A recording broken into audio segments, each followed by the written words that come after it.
Mantan pemimpin Bersatu Badrul Hisham Shaharin atau Cik Gubat mempersoalkan motif sebenar pendedahan oleh ahli perniagaan Victor Chin yang mengaku membayar 9.5 juta ringgit kepada seorang ahli parlimen Parti Keadilan Rakyat PKR bagi menutup kes berkaitan mafia korporat.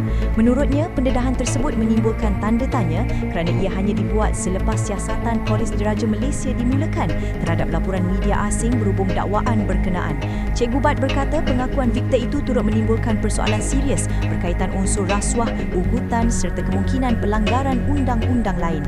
Beliau sendiri mengaku terlibat dalam pembayaran 9.5 juta ringgit kepada seorang ahli parlimen PKR. Ini bermaksud ada pengakuan memberi rasuah serta menyimpan maklumat sebagai ugutan.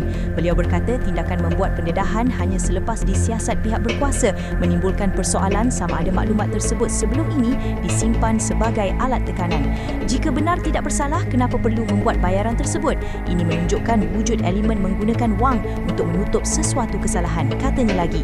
Dalam pada itu, beliau turut mengingatkan agar media dan masyarakat tidak terpesong dalam menilai isu berkenaan, khususnya apabila pendedahan dibuat oleh individu yang sendiri mengakui penglibatan dalam kesalahan.